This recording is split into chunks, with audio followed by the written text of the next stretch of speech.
buenos días, mis queridos hermanos y amigos. Que la paz de Dios sea con cada uno de ustedes. Es un placer para mí estar conectados con Dios como cada día, a esta hora de la mañana, en este programa de oración, donde tenemos como propósito poner a Dios en primer lugar. Este es un programa que consta de 10 días. Hoy es el 8º día, pero no significa que después que se termine este programa ya todo vuelve a la normalidad. No, nuestro compromiso es poner a Dios en primer lugar, hoy, mañana y siempre. Hoy es sábado, hoy es el día del Señor, y por tal razón tenemos temprano que ir a la casa de Dios a alabar y a glorificar su santo y su bendito nombre. Hermano querido, ese es el momento de comunicarnos con Dios. Este es el momento de nosotros presentarle a Dios nuestras inquietudes, nuestras aflicciones, nuestras alegrías. Este es el momento de orar. Debemos estar constantemente en oración.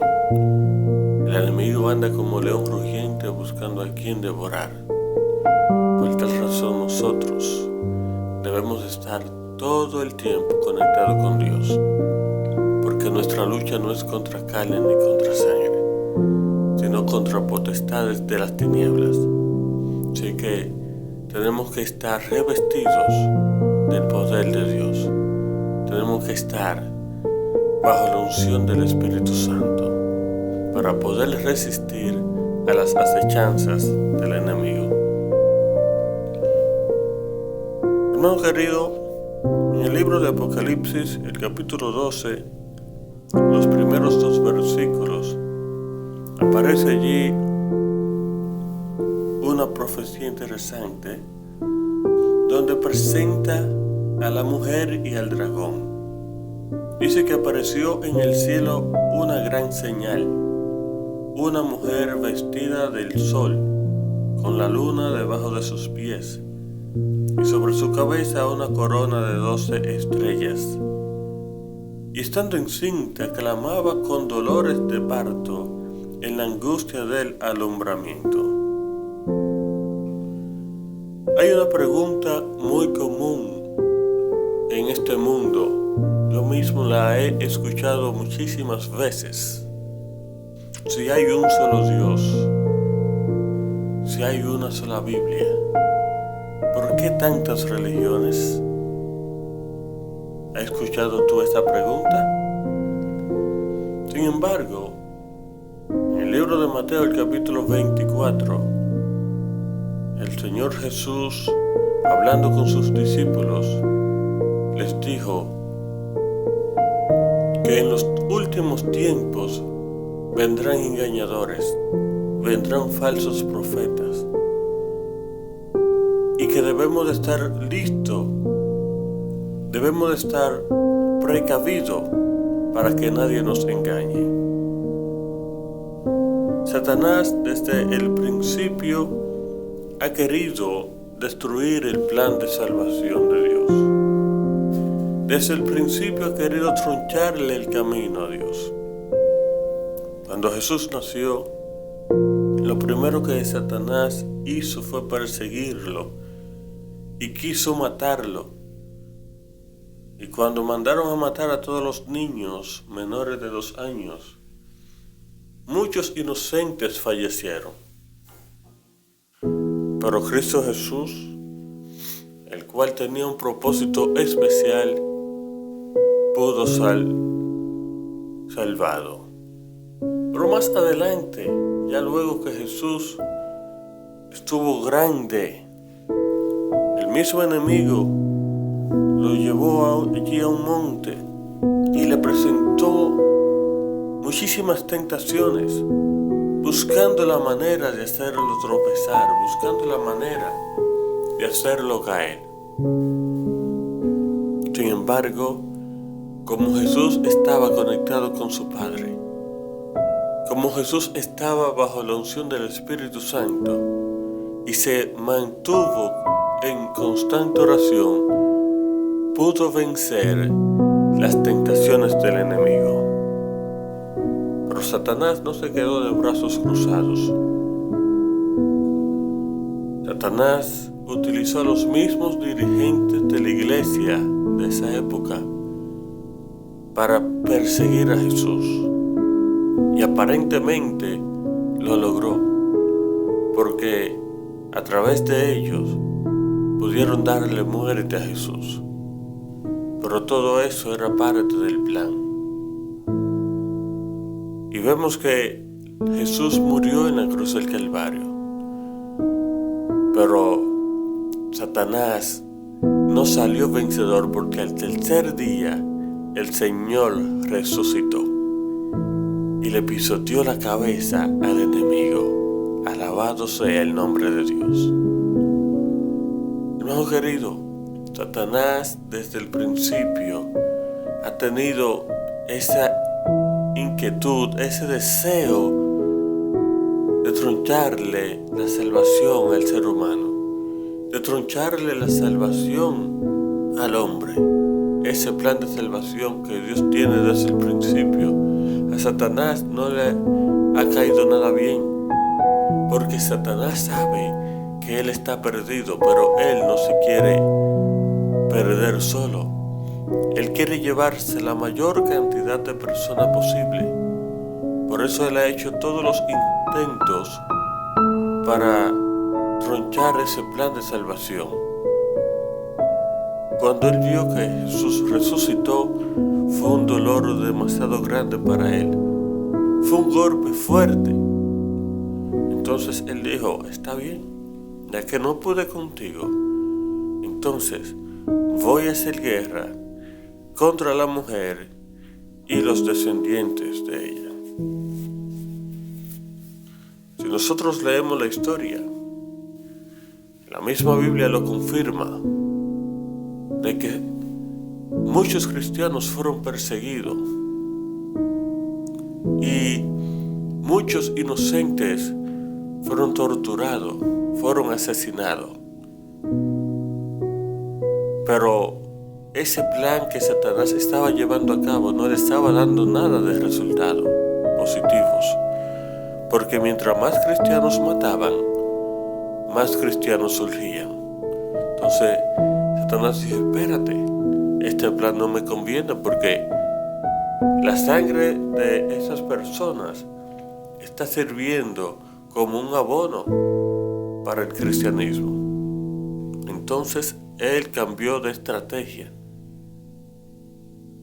y el mismo plan que utilizó en contra de Jesús, de utilizar a los mismos dirigentes de la iglesia, ese mismo plan lo utilizó con la iglesia de Dios. Se introdujo en la iglesia, trastornó el pensamiento de los dirigentes, cambió su forma de pensar, y así pudo darle persecución al pueblo escogido por Dios. Muchos cristianos fueron perseguidos por un largo tiempo. Ahí se presenta la profecía de los 1260 días o 1260 años. Por un largo tiempo el evangelio fue escondido. Por un largo tiempo el cristianismo estaba apagado, pero no estaba destruido. Al final de ese periodo de 1260 días, surgió un pueblo que daría nuevamente la libertad al cristianismo. Un pueblo que iba a expresar las verdades bíblicas. Un pueblo que iba a luchar por la palabra de Dios y que iba a trabajar en favor de Dios. Pero cuando este pueblo surgió, amigos queridos, surgieron muchas inquietudes. Surgieron muchos grupos que estaban estudiando la Biblia, pero no la habían comprendido de manera cabal. Y de esa época en adelante, empezaron a surgir un sinnúmero de iglesias con diferentes doctrinas, y por eso hoy en día nosotros vemos que hay tantas religiones en el mundo. Está la iglesia evangélica, la pentecostal, está la adventista, los mormones, los testigos de Jehová. Muchísimas religiones, porque muchas quisieron buscar la verdad, pero la buscaron a media. Y cuando la verdad salió a la luz, no quisieron aceptar la verdad de Dios. Entonces, tú y yo podríamos preguntarnos en este momento, si hay tantas religiones, ¿cuál sería entonces la iglesia verdadera?